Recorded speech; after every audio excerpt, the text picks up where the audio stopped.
Eu morei em Juiz de Fora, É. nessa época, em Cambuquira, no sul de Minas, depois em Juiz de Fora. E aí eu voltei para a minha região aqui, que é centro-oeste de Minas, e vinha morar em Divinópolis, que é onde eu moro até hoje. E aqui eu fiquei assim bem, por causa do curso de filosofia, eu fiquei bem ateu, sabe? Eu fiquei assim É. bem revoltado, 18, 19 anos. Mas nessa época aconteceu, por exemplo, a que foi minha esposa durante 13 anos, engravidar, e, por exemplo, eu saber que era um menino, eu já sabia de antemão que era um menino, não sei como que eu sabia, eu só sabia, dizia que era um menino e foi um menino. Uhum. Então, algumas coisas assim sempre me acompanharam, premonições. Em um dado momento, a minha irmã sofreu um acidente de carro. Eu sou uma pessoa que eu durmo assim, eu encosto, eu durmo. Qualquer lugar eu durmo. Para você É. ter uma ideia, eu dormia, eu cochilava em pé, cantando no coral da igreja. Então eu durmo muito. Sem parar de cantar. Sono para mim não. Da pessoa me empurrar assim, oi, você vai cair. Então, sono para mim não é problema. E aí, no dia que a minha irmã sofreu um acidente, na hora que ela sofreu um acidente, eu acordei. Eu já estava dormindo, era meia-noite e meia, mais ou menos. Eu acordei e não consegui dormir mais. E fiquei aquela Hum. situação toda angustiado, sem saber o que era. Aí eu me deitei no sofá da casa, mas não conseguia dormir. Até que 5:30 da manhã, uma amiga dela conseguiu me encontrar. Naquela época já não tinha telefone, ligou no telefone da vizinha e mandou me chamar. E aí é porque minha irmã tinha sofrido acidente, estava com Sei. traumatismo craniano triplo.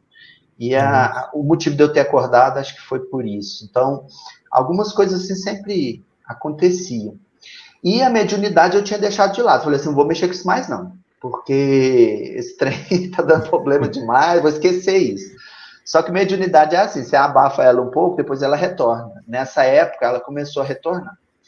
E aí, eu fui numa reunião espírita com insistência muito grande da minha irmã. Minha irmã insistiu muito para eu ir no centro espírita com ela. Eu falei assim: eu não vou não, porque eu vou ficar questionando tudo que a pessoa vai falar e não quero isso não. Aí eu vou atrapalhar. Então, em vez de ajudar, eu vou atrapalhar. Não vou não. Aí ela insistiu muito, aí eu fui. Eu falei assim: mas então você vai sabendo que se a pessoa começar a falar alguma coisa que eu não acredito, eu vou questionar. Tudo Uhum. bem. Aí eu fui e assisti uma reunião que o palestrante estava muito inspirado nesse dia. Toda pergunta que eu imaginava formular, ele respondia. É. E ele era muito ligado a um grupo que buscava estudar espiritismo mais voltado para a ciência. Tipo, experiências de William Crookes, de J.B. Heine, que são grandes parapsicólogos, né, que são os Uhum. pais da parapsicologia. E eles tinham um laboratório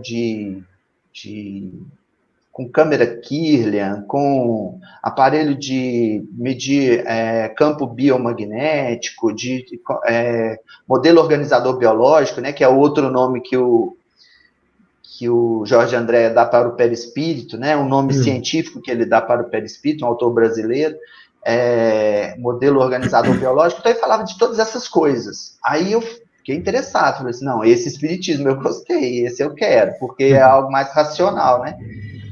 E durante esse tempo eu fiquei nesse centro espírita, até que aí foram uns 10 anos. De um dado momento, eu comecei a perceber que havia alguma coisa de errado que eu não gostava no centro espírita, que estava me incomodando. Uma visão assim muito. E esse grupo, ele tinha estacionado nas pesquisas espíritas, eles tinham os aparelhos lá, mas virou um estudo mais voltado para o mais padrão do centro Uhum. espírita. Só que com uma diferença, que ele não aceitava a mediunidade. Não é que ele não aceitava experiências mediúnicas nesse lugar. Então eu Sim. não podia dar vazão às minhas questões mediúnicas. E aí, nessa época, eu assumi a presidência da Aliança Municipal Espírita daqui de Divinópolis. Então eu passei a coordenar Na época tinha 8 instituições espíritas vinculadas à AME, então eu passei a coordenar esse processo. E nesse processo, para os espíritas, aconteceu algo relacionado ao processo obsessivo. Mas eu acho que o processo de influência espiritual a gente tem o tempo todo, né? A influência dos espíritos, eu acho que a gente tem o tempo todo. Mas nessa época, depois vieram alguns esclarecimentos,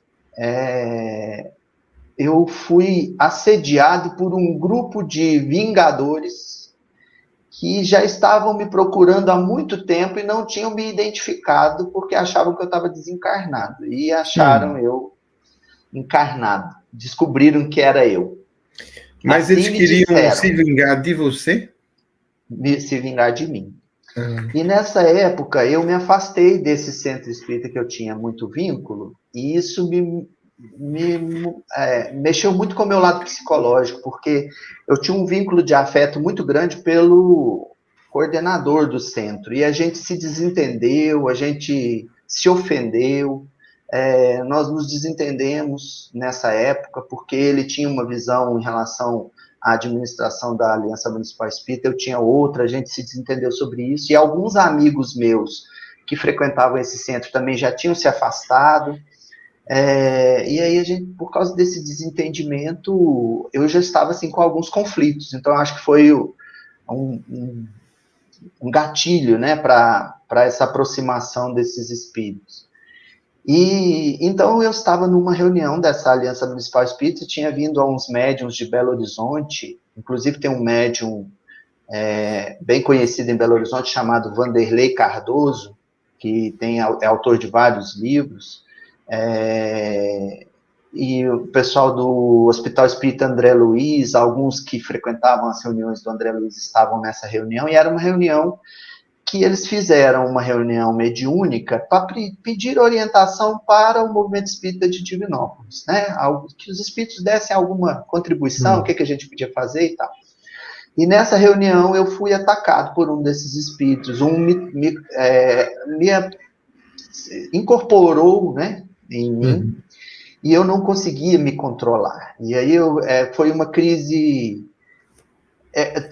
seria uma crise epilética se não fosse consciente. Mas eu estava o tempo todo consciente, só que eu não conseguia me controlar. E, aliás, quem já estudou, se você já deve ter visto muita coisa sobre isso, sabe que o cérebro nosso, quando você está mediunizado, ele fica, pelo eletroencefalograma, ele fica igual a pessoa que está com um ataque epilético, realmente. Então eu tive essa situação, e aí nesse momento esse espírito me tomou. Eu assisti um vídeo seu hoje, você conversando com uma pessoa falando sobre renovação carismática e falando sobre dom de línguas. Aí eu lembrei dessa situação, porque na renovação carismática eu falava em línguas também. E aí, nesse momento, foi em línguas também, não foi dos anjos. Alguém me tomou falando uma língua absurda que eu não entendo, não sei dizer. Os médios disseram que era na língua que se fala no Líbano, que eu não sei qual que é. Mas... E aí, tem a ver com árabe, né? Eu imagino que sim.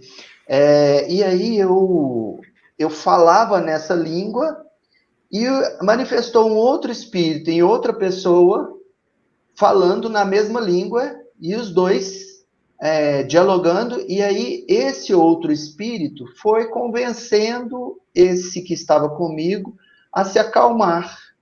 E ele foi se acalmando e me deixou. Mas mesmo sem compreender a língua, você percebia o contexto? Ninguém entendia nada. Se chegasse alguém da ala psiquiátrica lá, levava todo mundo. Mas dava para entender o contexto, o que estava acontecendo. Mas os dois estavam se entendendo. Então, e se entenderam a tal ponto que o outro saiu, me deixou, e eu consegui voltar ao controle do meu corpo, né? Então foi algo assim. E que depois eles foram investigando junto, o pessoal que tinha muita experiência com reunião mediúnica, porque eu até então não tinha experiência nenhuma, a não ser aquela lá da minha adolescência, que eu não considero assim muito, porque eu não tinha muito crivo de razão para poder entender o que estava acontecendo, né? Então não conseguia entender naquela época.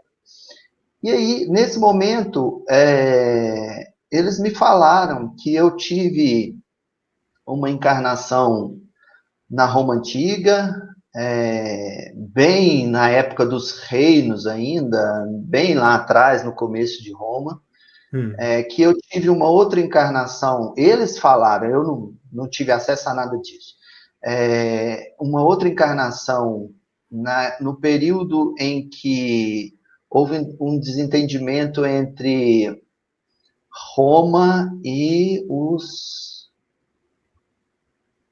Foi o cisma da igreja, não?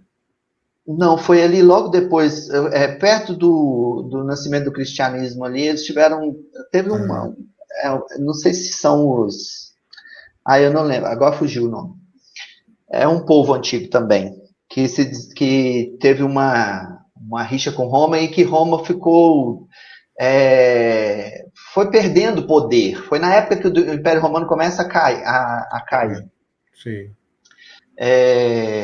E depois nas cruzadas. E que essas encarnações eu estava sempre com esses grupos, e é por causa desses grupos que eles estavam me perseguindo, porque eu, em um momento, era amigo deles, em outro momento eu os traí, e nas cruzadas eu era contrário a eles já, e eles estavam me perseguindo. Então, a gente tinha um envolvimento aí, eu não sei o que era, não procurei saber também. E eles ficaram presos ainda naquela encarnação das cruzadas.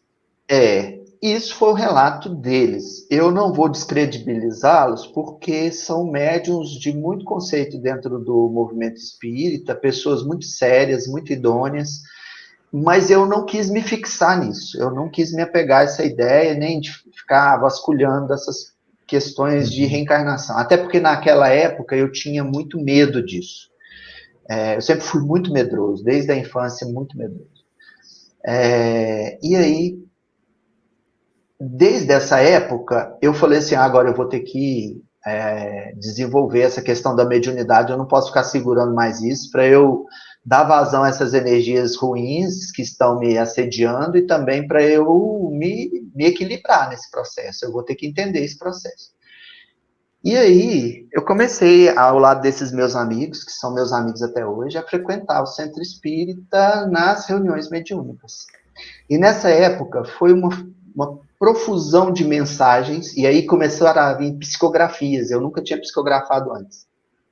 Começaram a vir as psicografias, e eu sempre muito cético. Eu ficava assim, esse trem é meu, esse trem não é espírito que está falando.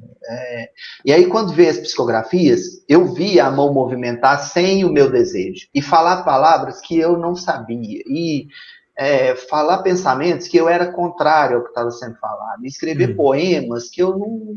Eu escrevo algumas coisas, mas que era diferente do meu pensamento. Então eu comecei a perceber que era realmente... Aí eu tive mais... parece que por causa de ser uma coisa mais intelectual, parece que me pegou mais do que as experiências físicas.